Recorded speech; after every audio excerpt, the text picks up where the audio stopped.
சாமுண்டீஸ்வரி கோயிலில் மாடு பக்தர்களை தாண்டிச் செல்லும் சடங்கிற்காக பலர் வந்திருந்தனர். கன்னடத்தில் பசு அல்லது காளையை தெய்வ நிலையில் பசவண்ணா என்று உயர்திணையில் அழைக்கிறார்கள். பெங்களூர் மாநிலம் கவுடேகரில் இருக்கும் பசவண்ணா அம்மனின் மறுவடிவமாக பார்க்கப்படுவதால் அம்மனே மாடு வடிவத்தில் வந்து தங்களை தாண்டுவதாக பக்தர்கள் கருதுகிறார்கள். பசவண்ணா வலது காலை எடுத்து தாண்டினால் நினைத்தது சீக்கிரமே நடக்கும் என்பதும், இடது காலை எடுத்து வைத்து தாண்டினால் கொஞ்சம் தாமதமாக நடக்கும் என்பதும் மக்களின் நம்பிக்கையாக இருக்கின்றது. இங்க பிரச்சனை வந்து படுக்கிறவங்கள மாடு தாண்டுது. வலது காலை முதல்ல எடுத்து வச்சா நல்லது உடனே நடக்கும்னு நம்பிக்கை. அதே நேரம் இடது காலை எடுத்து வச்சா கொஞ்சம் தாமதமா நடக்கும்னு நம்பிக்கை. எப்படி இருந்தாலும் நல்லதுதான் நடக்கும் அப்படிங்கிறதுனால பக்தர்கள் நிறைய பேர் மாடு தாண்டணும் அப்படிங்கிறதுக்காக வந்து படுத்துக்கிறாங்க.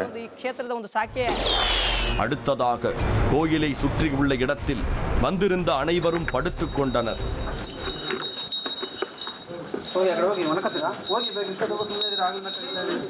காளை மாடு அவர்கள் ஒவ்வொருவரையும் தாண்டி வந்தது. திடீரென ஒருவரை தாண்டாமல் நின்றது. காளை மாடு தனக்கு முன்னால் படுத்து கிடப்பவரை தாண்ட மறுத்தது. அந்த இடமே கொஞ்சம் அமைதியானது. மாட்டின் காலடிக்குள் இருந்த பெண்ணை ஆசீர்வதிக்க நீண்ட நேரம் நிற்கிறதா அல்லது முன்னால் படுத்து கிடப்பவரை தாண்ட முடியாது என்று நிற்கிறதா என்று நமக்கு சந்தேகம் வந்தது. ஒருவேளை மாட்டினை அழைத்து கொண்டு வந்தவர், மாட்டின் சரடுகளை பிடித்து அழைத்து வந்தவர் அதன் மூக்கணாங்கயிற்றை பிடித்து இழுத்து நிறுத்தி இருப்பாரோ என்கிற சந்தேகத்தில் நாம் எடுத்த காட்சியை திருப்பி பார்த்தோம்.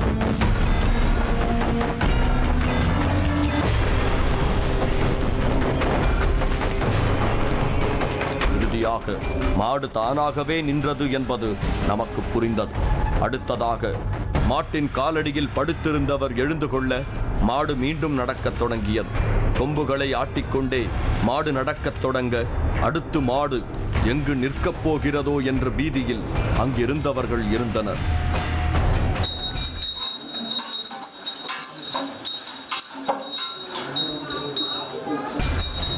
திடீரென ஒரு நபரை தனது முகத்தால் உரசியது. அவரை குத்தி வீசிவிடுமோ என பதற்றமாக இருந்தது. மாட்டை பிடித்திருந்தவர் மூக்கணாங்கயிற்றை இறுக பிடித்திருந்ததால் அசம்பாவிதம் நடக்காமல் பார்த்து கொள்வார் என்று நம்பினோம்.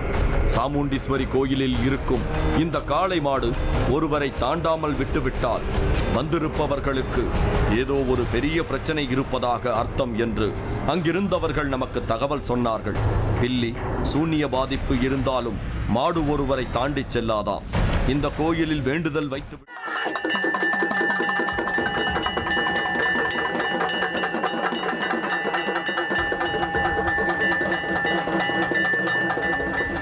எதிரில் மிக உயரமாக வாயில் ரத்தம் வடியும் தோற்றத்துடன் மிரட்டலாய் தெரிந்த சப்பானி மாடன் சிலைக்கு பூஜைகள் நடந்தது.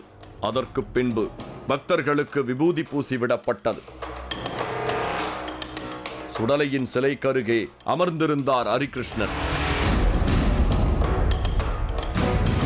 ஒரு ஆட்டுக்குட்டி அவர் முன்பு கொண்டு வந்து நிறுத்தப்பட்டது. அதற்கு விபூதி போட்டுவிட்டு வாழைப்பழத்தை ஊட்டிவிட்டார். சில பழங்களை ஆட்டுக்குட்டி தின்றவுடன் சில பக்தர்கள் தரையில் மல்லாக்க படுக்க வைத்து பிடித்துக் கொண்டார்கள்.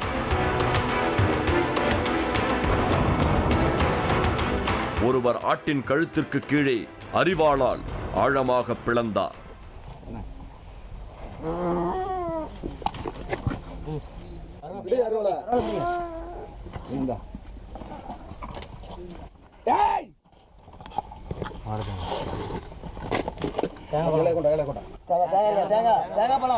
ஆட்டின் இதயம் ஒரு வாழை இலையில் வைத்து சாமியாடுபவரிடம் கொடுக்கப்பட்டது. பச்சை மாமிசத்தை அப்படியே அவர் மென்று சாப்பிட இடையிடையே சில வாழைப்பழ துண்டுகளும் அவருக்கு ஊட்டப்பட்டது. பின்பு ஒரு பெரிய மண்கலயத்தில் பணங்கள் கொடுக்கப்பட்டது. பணங்களை முதலில் குடித்த சாமியார் அதற்கு பின்பு விழாவிற்கு வந்த பக்தர்களை அழைத்து அவர்கள் வாயில் இவரே ஊற்றிவிட்டார்.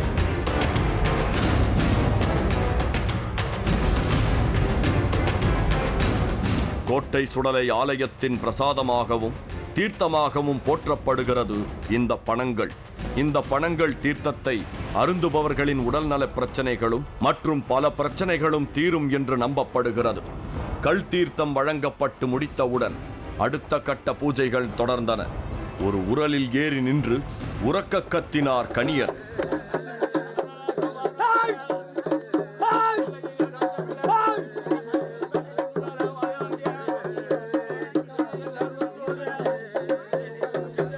பின்பு தன் முழங்கைக்கு மேல் ஒரு கயிற்றால் இறுக கட்டினார்.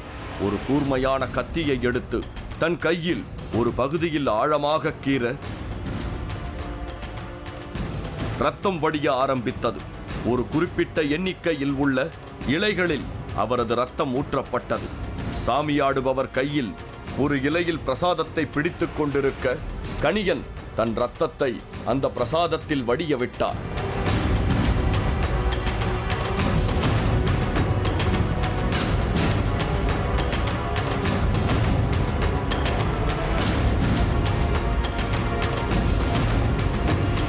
மனித ரத்தம் கலந்த பிரசாதத்தை சாப்பிட்டு முடித்தார் சுடலையின் அருள் வந்து ஆடுபவர். அதாவது கணியன் கை வீட்டில் ஒரு சிறப்பான விஷயம் என்னன்னு கேட்டிங்க அப்படின்னா, சாதாரண ஒரு மனிதனால் வந்து இன்றைக்கி ரத்தத்தை அறுத்து கொடுக்க முடியாது.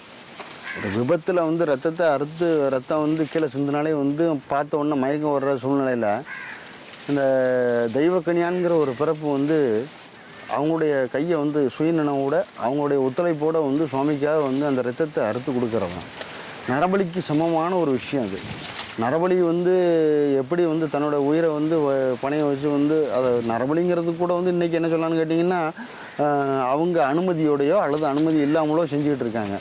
ஆனால் இந்த தெய்வக்கணியான்கிற ஒரு இது என்னென்னு கேட்டிங்க அப்படின்னா, அவங்க முழுக்க முழுக்க அவங்களுடைய ஒத்துழைப்போட சுவாமிக்காக தன்னுடைய ரத்தத்தை மனித ரத்தத்தை வந்து இன்றைக்கி கொடுக்க முடியாது. அதனால் வந்து பூலோகத்தில் மனித பிறப்புங்கிறது நரபலிங்கிறது ஒன்று சாத்தியப்படாததுனால தெய்வக்கணியான்கிற ஒரு பிறவி வந்து அவர் கொடுக்கார்.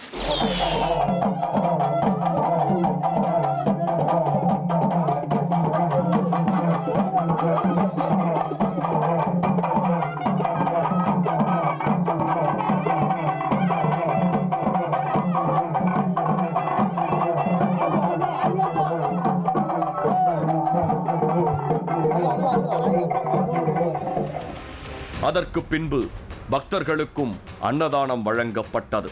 பின்பு ஆலயத்தின் பானைகளில் சுடலைக்கு படைப்பதற்காக அமுது தயாரானது. பின்பு ஒரு அகண்ட மண் பாத்திரத்தில் அமுது வைக்கப்பட்டு ஆடு,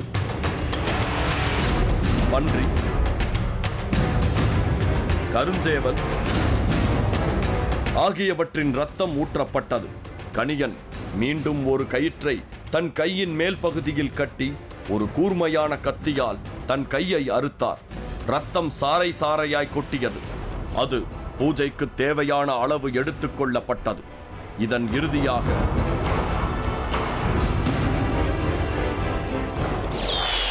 நைட் எடுத்துக்கிட்டிங்க அப்படின்னா, நைட்டு வந்து சுவாமிக்கு வந்து ஒரு 8 மணிக்கு அலங்கார தீபாதரணை முடிஞ்ச பிறகு அதுக்கப்புறம் உடனே போய் ஒரு 11, 11:30 மணி வாக்கில் வந்து அந்த எல்லை குறித்த இடத்துல அனுமதி வாங்கின இடத்துல போய் அவங்க வந்து அந்த இடத்துல ஒரு 21 வகையான இலையில், இப்போ மத்தியானம் பார்த்த மாதிரிக்கு வந்து ரத்தத்தை புழிஞ்சு விட்டு 21 இலையில் 21 சொட்டு ரத்தம் விட்டு கருஞ்சேவல், தோளைக்குட்டி அப்படின்னு சொல்லக்கூடிய பன்னி குட்டி, இன்னொன்று வந்து தோளைக்குட்டின்னு சொல்லக்கூடிய செங்குட்டி அல்லது கருப்பு குட்டி, ஏதாவது ஒன்று. அதாவது ஆட்டுக்குட்டியில் வந்து செங்குட்டி அல்லது கருங்கடாய், பிறந்த குட்டி, பிறந்து 1 வாரம் 10 நாள் ஆன குட்டி, முட்டைக்கரு, கணியான் கை ரத்தம் எல்லாத்தையும் சேர்த்து அந்த இடத்துல வந்து பச்சரிசி அமுது பொங்கி வச்சுருப்பாங்க. சுவாமிக்கு வந்து அந்த இடத்துல வந்து ரத்தம், பழம், சோறு அப்படிங்கிற முறையில் அது பிசைஞ்சு சுவாமிக்கு ஈசானத்தில் போய்